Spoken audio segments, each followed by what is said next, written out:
and peace to you from the one who loved us into life, redeemed us for all time, and claimed our hearts for good. Amen. Last week, we heard spoken the Beatitudes, part of Christ's Sermon on the Mount. And although part of the same sermon in the Gospel of Matthew, this week's reading may feel slightly disjointed from that. It's because Jesus has shifted his focus. In today's reading, he's not talking about some vision of the future. He's not talking about God's coming, but not here yet kingdom. Instead, he has shifted his focus from a vision to a very real, very concrete reality. You, he says, you are the light of the world. You are the salt of the earth. He's not referencing a not yet reality. He is naming us, each of us, as salt and as light. In the Beatitudes, Jesus gifts us with an incredible image of a world that often feels impossible to us. In a world that feels so dominated by aggression and by violence, how could the meek possibly inherit the earth? In a world where it is easier to ignore suffering than to agree on how to address it, how could the suffering possibly be comforted? We can barely imagine how these things are to come about, which may make you feel ill-equipped to help or to act. I know that's how I often feel. How often have we all thought, I'm not cut out for this, I'm not prepared, I'm not ready. I can say with 100% certainty that I said that 10 minutes before my ordination, beginning of January. I said it 10 minutes before I walked in that door for my first day a week and 6 days ago. And I said it this morning when I woke up. How often have we fallen into the trap that we build for ourselves? The trap of self-doubt, of limitations, of, well, what difference can one person make? How often do we allow ourselves to believe that if we can't finish the work, it's not worth starting in the first place? If we can't do a job we've set out to do, and if we can't do it well, and if we can't finish it, why put any energy into it at all? If we can't see a thing done, why start? When I find myself in that trap, I'm reminded of a quote that found its way to me during the time when I was first considering seminary. It's a quote that comes from the Jewish Talmud, or an interpretive interpretation, I guess you could say, of the Talmud, by Rabbi Rami Shapiro. It's a commentary on Micah 6:8, which we also heard read last week. Hear these words: "Do not be daunted by the enormity of the world's grief. Walk humbly now. Do justly now. Love mercy now. You are not expected to complete the work, but neither are you free to abandon it." I think we sell ourselves short. Yes, we can't do it all, but we can do something. We are actively, in our own ways, doing something to stem the flood of overwhelming suffering. But more than that, I think we sell God short. Because that trap we fall into, that trap that tells us we aren't good enough or prepared enough or strong enough, has a kernel of truth. We're not. On our own, we're not. And into this trap wades Jesus, pointing to us and saying, "You are the light of the world. You are the salt of the earth." Not, "You will become the light when you get your life together." Not, "You will become the salt when you've perfected forgiveness." No, you are the salt of the earth, and you are the light of the world.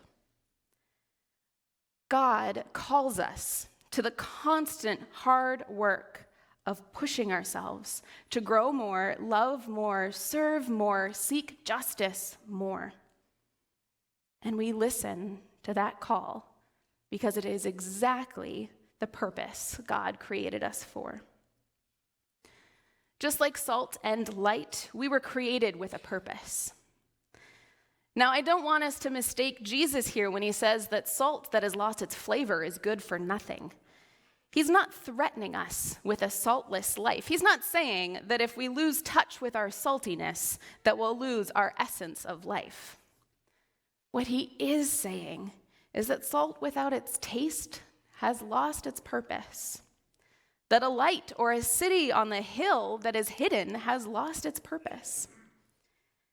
What Jesus is saying is that we were all created with a purpose.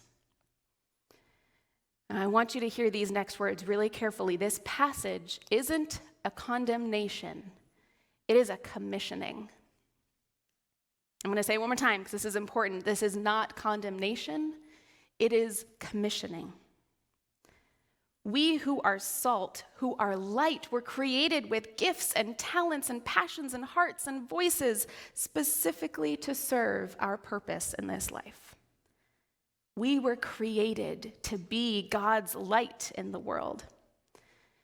And how we do that matters. Now, here's another important idea. Our works in this world matter. I know, as Lutherans, we're not used to hearing that, but what we do in this world matters. Not because what we do, good or bad, will sway God's love for us, but because God cares how we act in this world.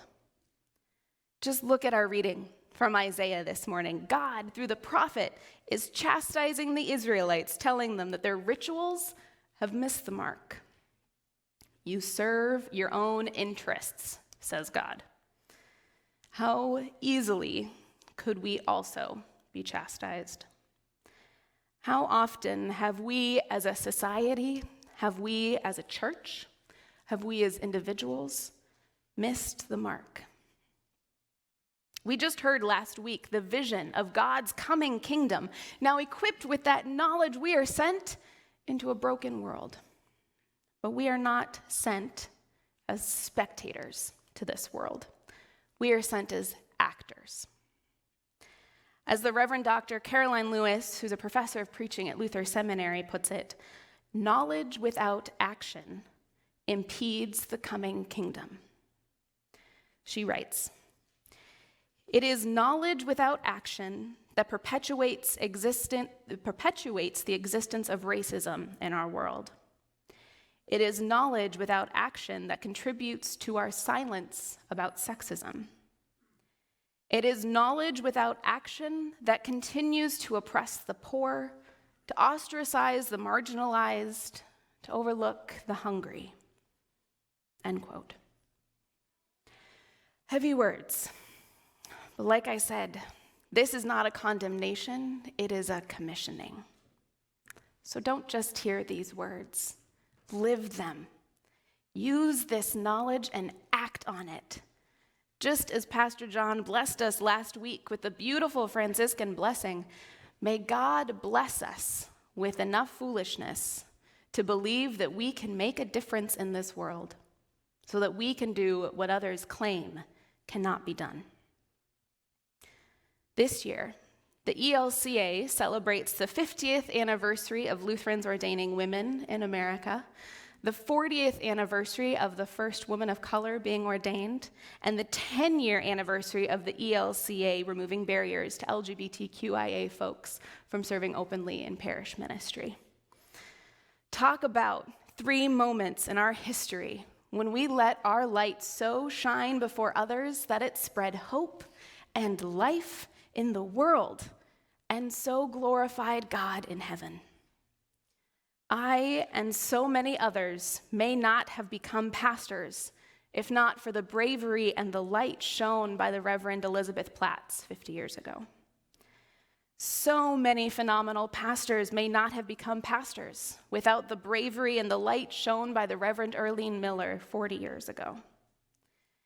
And so many extraordinary pastors may not have become pastors without the bravery and the light shown by a cohort of seminarians in Berkeley in 1990 who were extraordinarily ordained outside the bounds of the church, and whose bravery and light eventually led to the decision made 10 years ago. It is one thing to know and to claim our identity. It is another to live it. But friends, we have to, for the sake of the kingdom of heaven coming here and now and not in some distant future. So, stay salty, church. Shine your light. Together and through the grace of God, slowly but surely, we will light up the whole world. That is the gospel. That is the good news on this Lord's Day. Amen.